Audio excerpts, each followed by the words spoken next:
दुनिया आपके उदाहरण से बदल जाती है, आपकी राय से नहीं।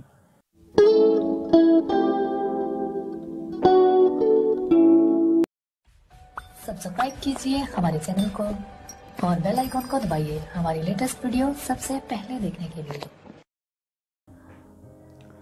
जब हम इतिहास के पन्नों को पलटकर देखते हैं तो पाते हैं कि हमारे अतीत में कई प्रकार के बदलाव आए, जिनका कभी कट्टरता से, कभी सौजन्यता से, कभी सद्भावना से तो कभी दुर्भावना से। यह इस तथ्य का परिचायक है कि जीवन में जो घटनाएं घट चुकी हैं उन्हीं से सीखकर मनुष्य आगे बढ़ना चाहता है। वह अग्रसर होता है जब वह समय स्वयं को इन बदलावों में ढाल लेता है। जिस तरह एक स्थान पर रुका हुआ पानी गंदा हो जाता है, बहती हुई नदी का जल स्वच्छ रहता है, उसी प्रकार प्रभावमान जीवन की धारा जब कोई प्राचीन मापदंडों की प्रकृष्टित कर संस्कृति के नवीन अध्याय प्रस्तुत करती है तो विकास के नए दरवाजे खुलते हैं।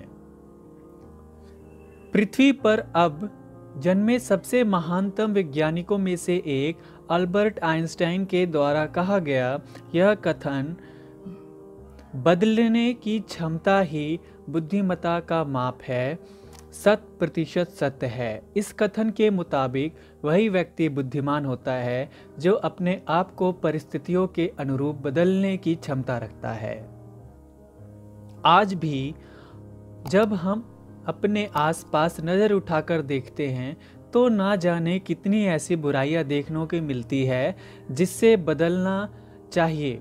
कहीं किसी को बेटी ना होने का दुख हो तो कहीं कोई बेटी का स्कूल जाने से रोक रहा है, कहीं कोई बेटी का ब्याह बाल अवस्था में ही कर रहा है तो कोई अपने बुजुर्ग माता पिता को यूं ही छोड़कर शहर को चला गया। पर्यावरण के हो रहे खिलवाड़ से हर कोई अपने आप को बचाते फिरता है। जब तक जिम्मेदारियों को खुद नहीं समझ पाएंगे, शायद जिस बदलाव की बात हम कर रहे हैं वह संभव भी नहीं हो पाएगा और हम सिर्फ बातें ही करते रह जाएंगे। कई बार तो हमें कुछ बदलने के लिए कुछ करना ही नहीं होता है। एक छोटी सी बात, एक छोटी सी घटना अपने आप बहुत कुछ बदल कर चली जाती है, लेकिन कुछ चीज़ें इतनी कठोर होती हैं कि उसे बदल पाना असंभव सा लगने लगता है।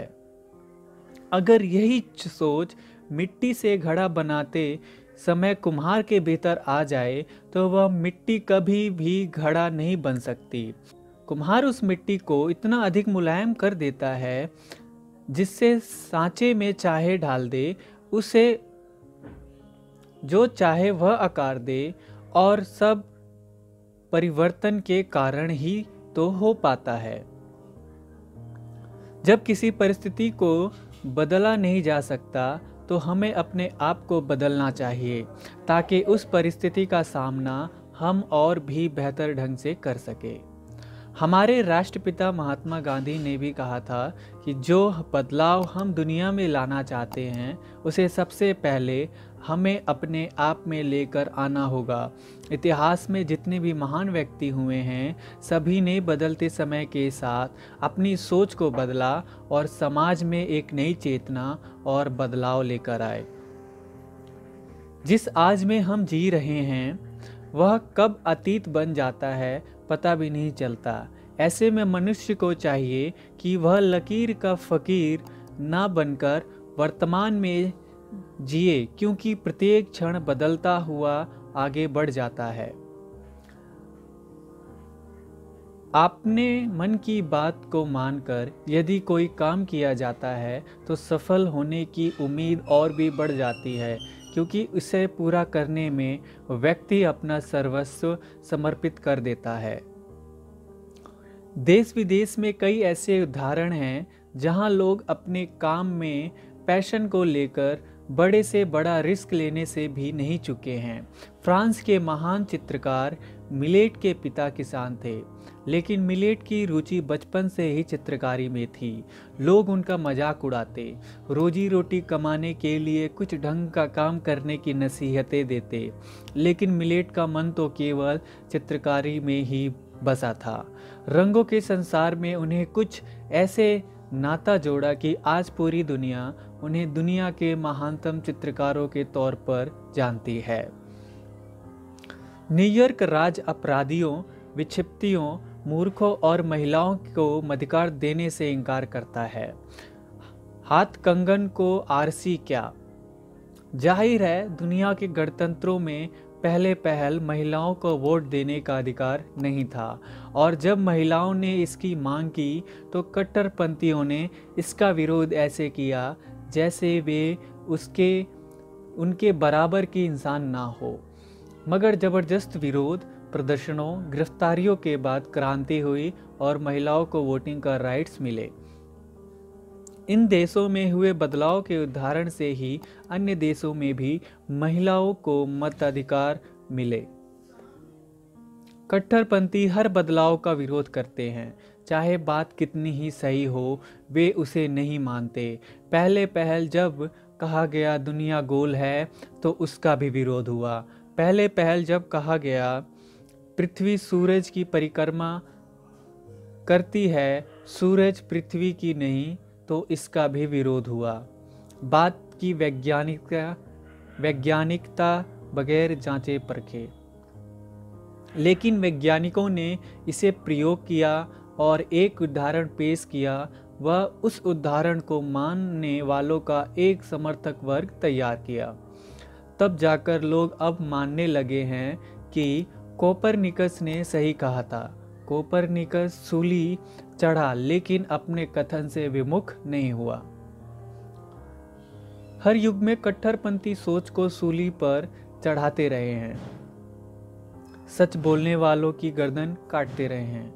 कट्टरपंथी में कुछ कम कट्टर यानी भेड़ वृत्ति के लोग पिटी हुई लकीर पर ही पहले गुजर चुके लोगों के बगैर सोचे समझे चलते हैं, और यथास्थितिवादी सुविधा भोगी भी हर परिवर्तन का विरोध करते हैं।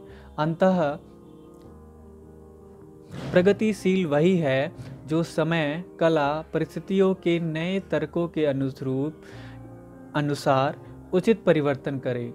पुरानी बातों में गैर बराबरी और अन्याय की कालिक हो तो उसे धो पोंछ कर शुद्ध करे। यही बात आती है जब बेटियों द्वारा अपनों को अग्नि संस्कार की बात आती है। अब जब औरतों ने देहरी लांग ली है, वह पाताल से अंतरिक्ष तक का फैसला नाप चुकी है, तो फिर एक सामान्य बात का विरोध क्यों?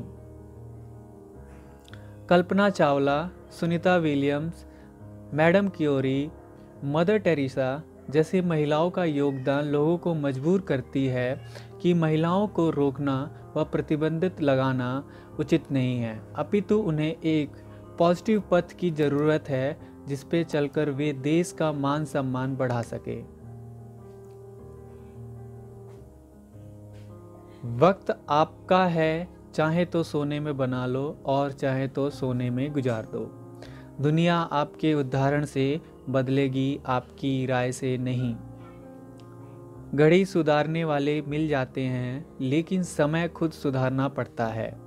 वर्तमान में भी एक चाय वाला भारत जैसे प्रभुत्वशाली देश की प्रधानमंत्री बन चुका है, जो देश की वंशानुगता प्रणाली के नाम पे एक थप्पड़ है। गांधी जी ने पूरी दुनिया को अहिंसा का पाठ पढ़ाया। उन्होंने इसके लिए अफ्रीका की पहला प्रायोगिक स्थल चुना, फिर भारत आगमन के साथ फिनिक्स आश्रम में आराम किया। आराम करने के उपरांत चंपारण आंदोलन में भाग ले किसानों व सामान्य जनमानस के बीच प्रसिद्ध हो गए। असहयोग, खिलाफत, सविनय अवज्ञा व भारत छोड़ो आंदोलन जैसे प्रतिरोध ने उन्हें एक अहिंसा के पुजारी के रूप में प्रसिद्ध किया। दुनिया को उन्होंने ये सिखाया कि कैसे कम से कम बिना रक्तपात किए अपनी मांगें मनवाई जा सकती हैं। अंबेडकर ने भी अपनी कलम की ताकत से संविधान की रचना कर ये उदाहरण प्रस्तुत किया कि शिक्षा में कितनी बड़ी ताकत है, जो समाज की रूढ़िवादी ताकत व कुप्रथा को कानूनी दर्जा दे कैसे झुकाया जा सकता है। भारत को समानता का पाठ पढ़ाया। उनके साथ अति क्रूर व्यवहार हुआ, लेकिन कभी हिंसक नहीं हुए, ना कभी विध्वंसकारी विचार दिमाग में लाए। वे हमेशा पॉजिटिव व रचनात्मक ही बने रहे।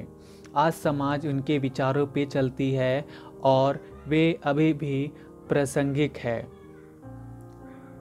वर्तमान में भी एक चाय बेचने वाला एक लड़का भारत जैसे प्रभुत्वशाली देश का प्रधानमंत्री बन चुका है, जो पूरी दुनिया में बहुत ही मजबूत नेता के रूप में प्रसिद्ध हो चुके हैं। ये उदाहरण साफ बयां करता है संघर्ष ही जीवन है, और अब लोगों के विचार बदल चुके हैं कि देश का पीएम तो गांधी परिवार से ही होगा। ऐसा नहीं है, कोई भी जो लायक होगा वही पीएम बनेगा। उपसंहार, आप कितनी भी कोशिश कर लो, लेकिन जब तक आप कुछ करोगे नहीं, कुछ ऐसा जो नया हो व समाज के विकास में सहायक हो, तब तक समाज आपको स्वीकार नहीं कर सकती, क्योंकि समाज आपके उदाहरण से बदलती है, आपकी मीठी मीठी या कटु बातों से नहीं। धन्यवाद।